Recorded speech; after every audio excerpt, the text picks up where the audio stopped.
Welcome to the knowHis podcast. I'm Father Michael. I'm sitting on the couch today rather than in the chair over there because Molly's not feeling well. But so I'm alone in the studio, but I have a guest via the internet. And so welcome, Carlin Long. Hey, Father Gossett. Thanks for having me on. Absolutely. How are you doing today? Doing well. It's nice and sunny out. It's getting warm, so It is. definitely happy about that. Yeah, it's turning into spring, which is awesome. Yeah, so Carlin is here because of some things that he's been involved with for a long time that are specifically kind of coming to an important moment in just not that long, just a few days really, with the Boston Marathon. But maybe Carlin, you could just explain why are you running the Boston Marathon besides wanting to run? Yeah. So this was a goal of mine that I had back probably as like 2019 when I first really kind of thought about running the Boston Marathon. After being in high school, I loved to run. I saw an ad for the Pittsburgh Half Marathon, and I was like, oh, I think I'll go out, try that, see how it is. Really enjoyed running the half, and I remember seeing people always talking about the Boston Marathon and just how special it is, and it's really the only marathon that you have to qualify to run. And I Oh, was like, that's what I want to do. So 2020, 2021 obviously were big COVID years, so the marathon in Pittsburgh got canceled twice. I was supposed to run it but then finally in 2022, I got a chance to run in Pittsburgh. I had to run under 3 hours to qualify for the marathon there, and I was able to do it in 2 hours 57 minutes. So wow, that got me into Boston. that's awesome. That's kind of the running part of it. Yeah, Why I chose to do it was more, back in high school, as you know, we got involved with Mary's Meals and Cynthia's Kitchen. After leaving high school, I wanted a way to still really be involved and do some fundraising. And I thought, why not combine my love of running for my love of the project and Mary's Meals? yeah. So could you explain just real briefly what is Mary's Meals and what is Cynthia's Kitchen? Why is it Cynthia's Kitchen? Which I know the answer to, but would be good for people to hear. Yeah, absolutely. So just to start with Mary's Meals is a global organization now that began several years ago. They have a really simple goal, and that goal is just to provide a child every single day at their place of education with a meal. And those are in different countries around the world that are underprivileged and in communities that do not have a lot of resources. So Mary's Meals really strives to serve those who are in desperate need of help. It doesn't matter, what background you come from, what faith you are. Mary's Meals is there to help. So really, Cynthia's Kitchen and the Cynthia's Kitchen project is a division of Mary's Meals that we started back in junior high school and continued up through high school. And we work with the Mary's Meals Sponsor a School program. So what that means is we're responsible for two kitchens that are both located in Liberia. And at those kitchens, we feed over 500 children every single day through Cynthia's name. So we raise money every single year just for those two kitchens in Liberia and keep Cynthia's memory alive. And those children get to go to school every single day and have a meal. And could you just explain for people who's Cynthia and she matters to you a lot, I know. So why is this project named for her? Yeah, so Cynthia was one of my best friends. I met her back when I was in sixth grade and really became good friends with her in junior high school. Just a quick story about her to really kind of give you an idea of who Cynthia was as a person. I remember back in junior high school, we always used to go down to the soup kitchen. The nuns would bring us down there on Friday, and we were getting ready. It was time to leave, and we were looking around. Where's Cynthia at? We need to kind of get going, get back to school. And I'll never forget this moment of just looking over in the corner, and Cynthia was sitting at a table with about 20 people, and they were just smiling and laughing and having the best time. And one of the nuns said to us, I've been doing this for 20 years, and I have never seen someone bring that much joy to this place. Hmm. And that just really emulated everything Cynthia was. I mean, she truly cared for everyone she met. She was filled with so much love, kindness, and compassion. And to me, she was, the best friend you could ask for. She was there for you through everything, no matter what was going on. And she also, tying it back to Mary's Meals, she really, really loved raising money for Mary's Meals. It was Mrs. Danaher, our junior high principal, who kind of found out about the organization, and she showed us their Child 31 film and planned that rice bowl lunch that we do every year at the junior high and high school. And Cynthia loved it. She was really, really excited about it, always talked about it, and loved raising money for Mary's Meals. And so after she passed away in 2015, um, we had been involved with Mary's Meals enough to join their sponsor a kitchen program. And Mrs. Danaher called me down to her office and said, wanted to let you know we're going to do the sponsor a kitchen program, and we want to name it after Cynthia because we just believe in order to honor her memory, one, and two, she just embodied everything that organization was about. Yeah, I so Cynthia has a lot of ties to our Catholic school system here in Steubenville. Her family, our parishioners here. I never got to know her. Um, uh, I think she passed away probably the year before I came back to be a priest in this area. But to see the kind of the work that's gone on for all these years in her name is really awesome. What's it? What does it mean to you uh, to be doing this work? Like personally, I think you're obviously doing it because of the friendship that you had with her and the connection with her family even now. But what does it mean for you to be taking care of people in this way?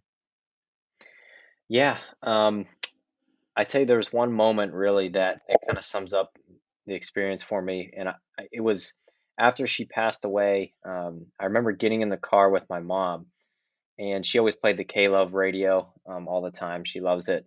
We always listen to it on the way home, and there was a song on there by an artist named Matthew West, if anyone's familiar with him. The song's called "Do Something," and in the song, he's just singing about all these things he's seeing in the world that are going wrong. There's poverty, there's war, innocent people dying, and he says, "I looked to heaven and I said, God, why don't you do something?" And he sings in the song, "I did. I created you." Mm, And I just remember after hearing that, it really um, allowed me to look at the situation different. There is suffering in this world, and God was going to use this tragedy to bring so much good out of it and to honor Cynthia. And for me personally, I think it really saved my faith life. mm, After Cynthia passed away, I was really angry at God. I had no idea why He would allow this to happen. It made no sense, especially being 14 and 15 years old. That's a hard time of life, and to have that happen was really difficult. I just I wasn't praying. I didn't want to go to church. I just wanted nothing to do with him because I felt like everything was a lie. And then I just, through that lyric and through this project and this work, he's really just been pulling me back step by step mm. and saying, if you are open to me and you trust in me, you will see my goodness and you'll see the good I can bring out of suffering. And again, that just points back to Jesus on the cross. That was the ultimate good brought out of terrible suffering. And so that really making that connection has really, like I said, saved my faith life. Yeah, it's a powerful and I don't know mysterious thing when really hard things in our lives can lead us back to God. Now that so, what year are you in college? You're coming in. Yeah, so currently I'm in my fifth of 6 years. I'm in a Yeah, doctor of physical therapy program. yeah, man, it goes fast. But Yeah. yeah. So like looking back now, um, what are some ways that through all this that God spoke to you, and even like especially showed His love for you personally? Because you're taking care of other people through this project, but how did God show you that He loved you through not just your experience with Cynthia, but uh, kind of doing this in her memory since then? Yeah. I would honestly relate that back to a lot of my runs and the time I've kind of had by myself. Sometimes those runs, you're out there. I mean, especially when you're training for a marathon, you're doing like 20 plus miles. I mean, that's like 2.5, 3 hours, and it's just a lot of times me by myself. So I remember just on several of my runs, your mind starts drifting and you almost find yourself talking to God or thinking about things. And there's one run in particular I did. I was on vacation and I remember there was this bridge I came across and it was like a river valley with a river running through and trees everywhere. And I just remember in that moment, it was like I felt God was right there with me and Hmm. he was showing me his goodness through creation and my time being on the run that, he's given me this gift of being able to run and train for these marathons and participate in these things. It's something that I really enjoy. And through the gift of running, I felt really just personally connected to him, especially too when I did the marathon last year. I remember almost getting choked up a little bit on my way to the start line. Just that God's even given me this opportunity to do this. Very few people get a chance to run in races or train for the Boston Marathon or any type of marathon. And God's given me this gift, and it's really made me feel loved and appreciated that he recognizes that we all have our strengths and he's going to use our strengths to bring great things out of them. I've never run a marathon. I've never run a half marathon, but I imagine there's points uh, in training or even in the race itself where you feel like I don't know if I can do this. Is that a spiritual moment for you? Is that a moment of calling on God for help to complete what you set out to do?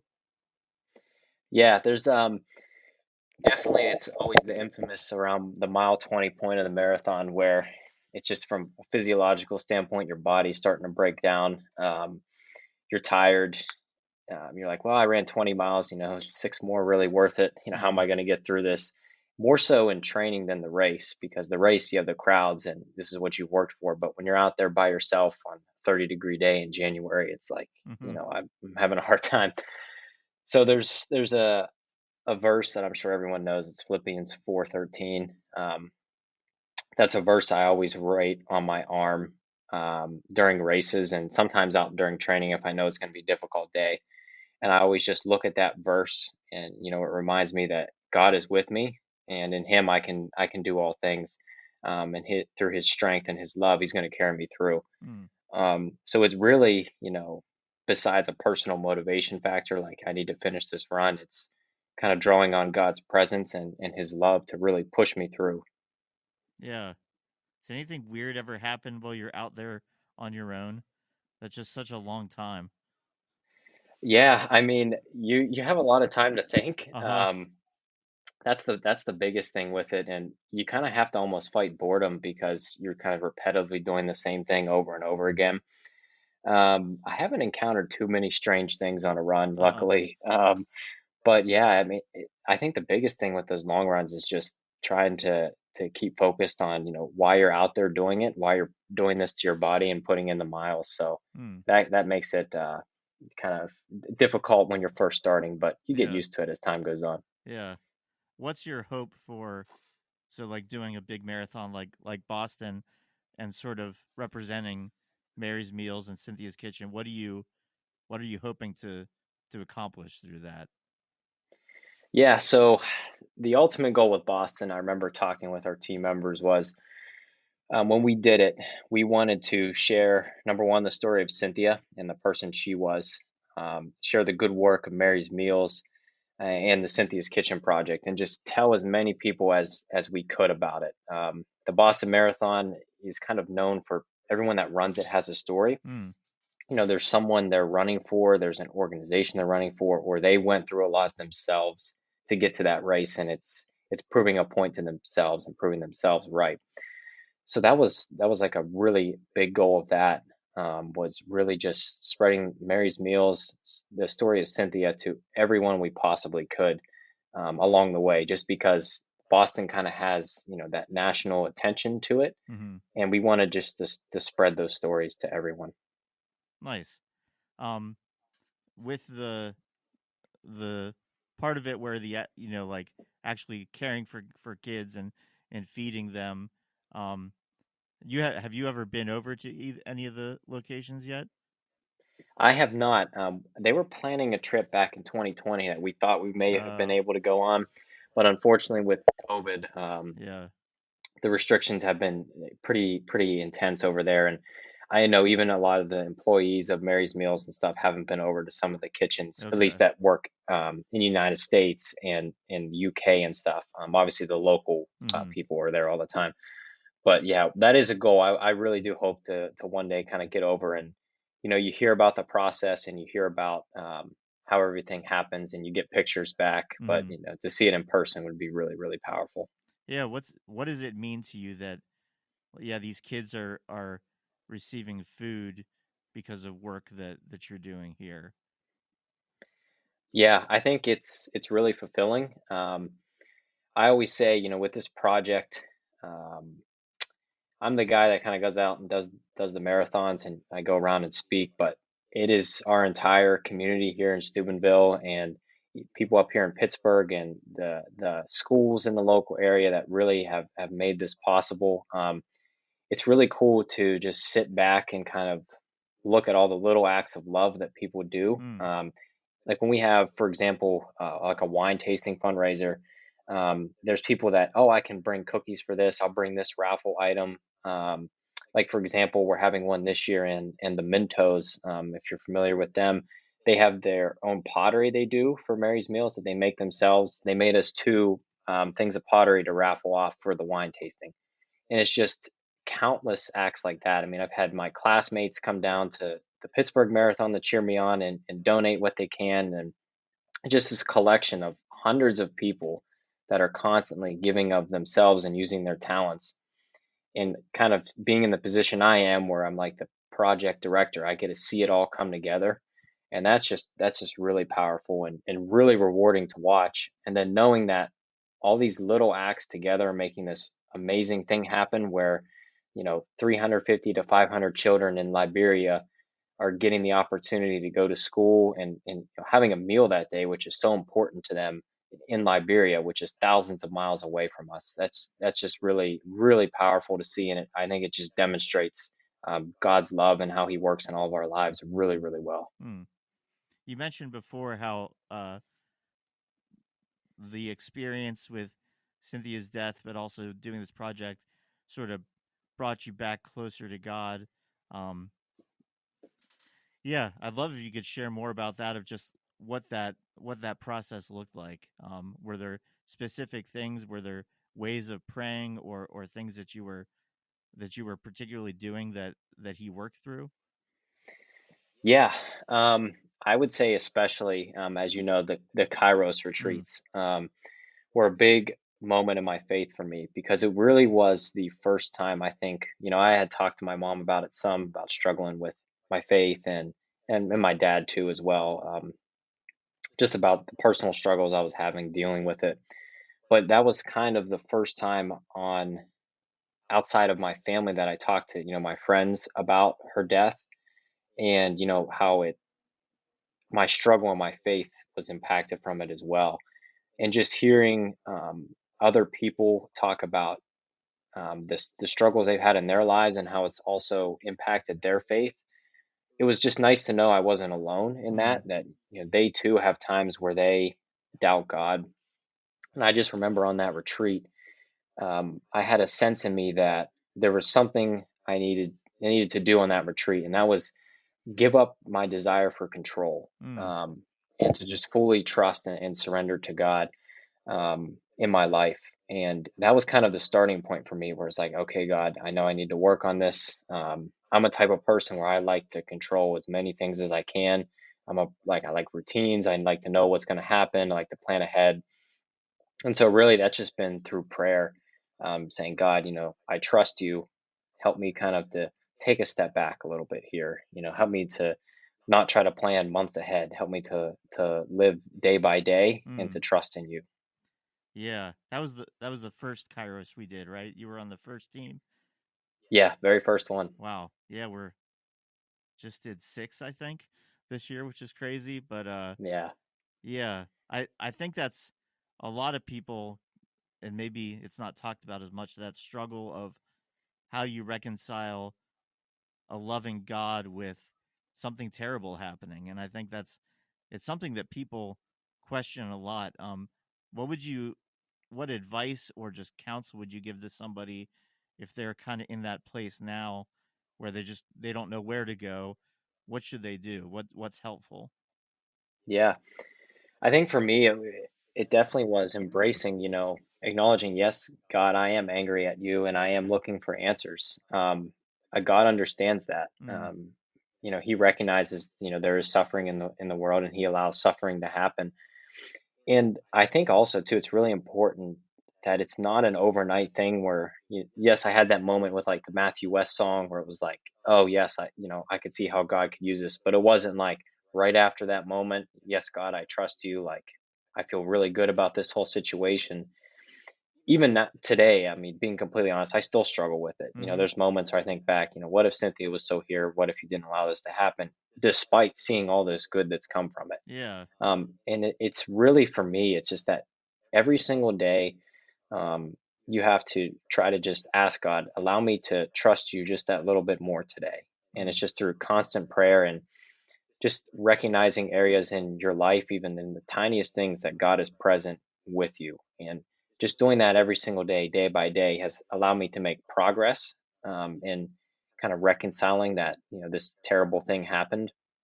But like I said, I'm nowhere near where I would like to be with it, mm-hmm. completely trusting in him all the time and not wanting any control of my life. But it's just that day by day. That's probably a really important thing for people to hear, that it's always a process, and you're doing good things and you're the face of doing good things for this organization, but that doesn't mean it's not still a struggle, and being willing to be okay with um yeah, taking, just letting the being patient with yourself. I guess that's something I tell people a lot, like, yeah, you can be angry at God. That's not just going to go away all of a sudden if something really really difficult happens. Exactly. Yeah. So as you get ready for the marathon, so are you running every day now? Yeah. So my training is like it's 6 days a week. I've had a couple injuries along the way where I've had to take a few days off here and there, but I'm kind of getting to the end of it now where my mileage is decreasing. So a little more rest as I kind of get ready for the race. Okay. So like that's obviously takes some discipline. That's a pretty intense experience. How does God help you, inspire you to yeah, just to get out and do it every single time you need to? Because it's, yeah, that's something where it's not just a one and done. You've been going and going and going to, for I don't know how long, but to be at this place where you can actually do it. How does he help you with that part of it? Yeah, I think one of the biggest things I've realized through training is, and especially that God's kind of shown me, is the process itself is rewarding. Like you are lucky to be able to go out and run today, Mm, because how many people would kill to be in your position where they could go out and run today and be training for a marathon. And I know just on my tough days, there'll just be a little reminder. Like my mom will tell me, "Oh, hey, like someone on our webpage donated $25," or I'll see a post from Mary's Meals on social media of the kids receiving their meal and jumping up and down at another kitchen. And I just know, given the opportunities that we have, they would take them wholeheartedly. It can be tough, but you really just have to, throughout the whole process, kind of remind yourself why you're doing this. You're doing this for other people. There's a lot of people that have sacrificed a lot to make all this possible. hmm. So it's just every single day, just trying to remind yourself, this is an opportunity. This is the reward that I've been given. What happens when once you're done with it? Do you reward yourself? Do you to take a break to rest a little? Because I imagine you're being pretty strict now. What do you do as sort of the celebration when you finish something like this? Oh yeah. So the after the race is kind of nice because obviously right now it's you're watching what you're eating, Yeah. you're trying to drink water, going to bed early. Um, My favorite thing after the race is just to go get like a massive breakfast. Like I love like big waffles or pancakes, and Uh-huh. I'll just eat whatever I want the day after. It's like the best. It's the best meal you'll have That's after a awesome. race. And it's kind of, I take the week off completely of working out Mm, and running, and just kind of allow my body to recover. And that's usually kind of the post race ritual. that's awesome. Are your like family members, friends going to support you at this? Yeah, so my mom, dad, and brother are flying out with me to Boston, and then the Phillipson family, Carol and Todd, are also coming out So to Cynthia's support in family, Boston. yeah. Yes. Nice. That's fantastic. Um, if people wanted to help, if anybody listening to this wanted to contribute or do something to help with Mary's Meals and Cynthia's Kitchen, what would be the best thing for them to do? Yeah. So the great part about Mary's Meals and this project is there's so many like little tiny things you can do to help that are just as impactful as a donation. So I'll kind of start out with the donation aspect of things. So for the marathon, we're doing a sponsor a mile program. We did it back when I ran the marathon in 2020. If any of you saw that on Facebook. So how that works is it's $25 to sponsor a mile. We are collecting mile sponsorships in memory of a loved one. So if you want to sponsor a mile, you can do that in honor of a loved one. I wear these running sleeves during the race, which my mom and I, before the night before, will write all the names of the loved ones on my sleeves, and I'll wear them in the Boston Marathon. So you can donate to do that two ways. The first way is through our Venmo. The Venmo is at Cynthia Rose Phillipson CF, and then you'll just put Cynthia's Kitchen in the payment description along with the person you're sponsoring a mile for if you want to do that. And then we also have a donation page through Mary's Meals. So if you click the link on our Facebook page, which is under the About section, and then there's also a link in our Instagram bio, it'll take you right to our specific page, and you'll see where you can donate and then leave your note if you're doing it for the sponsor a mile. Mm-hmm. Now, the great thing about, again, like I said, Mary's Meals is, we're going to be posting a lot about the marathon and different ways you can help and information about our kitchens and the whole process of Mary's Meals. If you just simply share that on social media, that's been really, really powerful and impactful. Um, that can spread anywhere to anyone, and that's our main goal is just spreading the work of Mary's Meals to whoever is open to receiving it. Mm, So just sharing our posts and stuff on social media, following the Mary's Meals accounts and sharing what they post, and then, obviously, maybe the it's simplest and most obvious is prayer. Pray for Mary's Meals, all of us at the Cynthia's Kitchen Project, the children over there. Those are real simple ways that anyone can help if they're interested. awesome. Um, yeah. Thanks for being here. Thanks for sharing about this. Yeah, it's just as somebody that got to see it kind of happening all those years in school and still today. It's such an awesome thing. I think especially when I see the the the students who are there now still fundraising and still doing these things for they didn't know Cynthia, they weren't her friend, but this project has really become an important thing in this area and it's a beautiful thing. So, yeah. Yeah, I just commend you for that work for sure.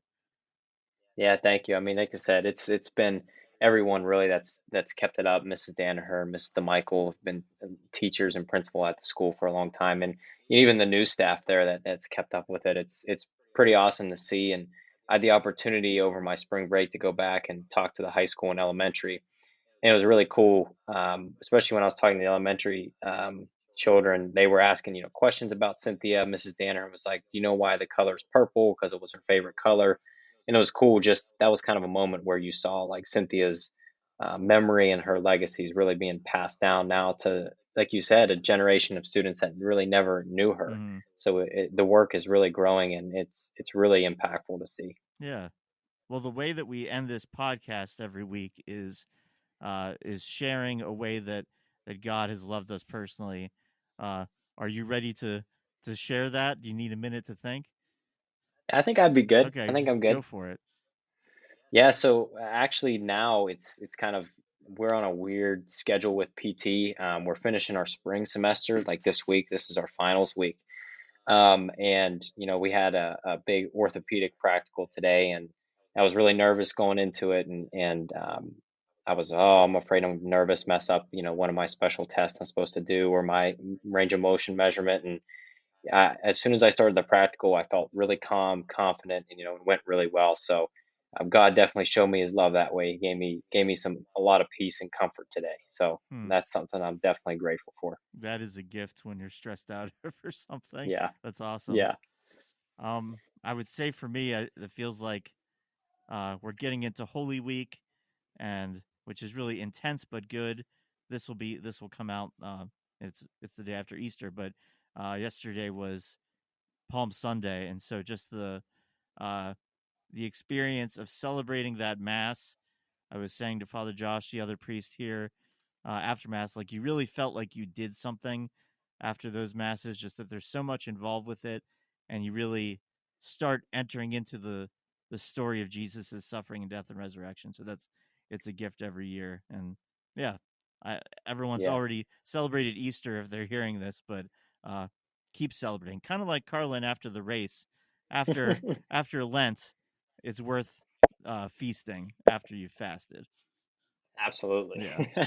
Um. So yeah. So Carlin, we'll put the links and stuff in the show notes so that people can check out Mary's Meals and the Cynthia's Kitchen project. And yeah, good luck. I hope it goes well.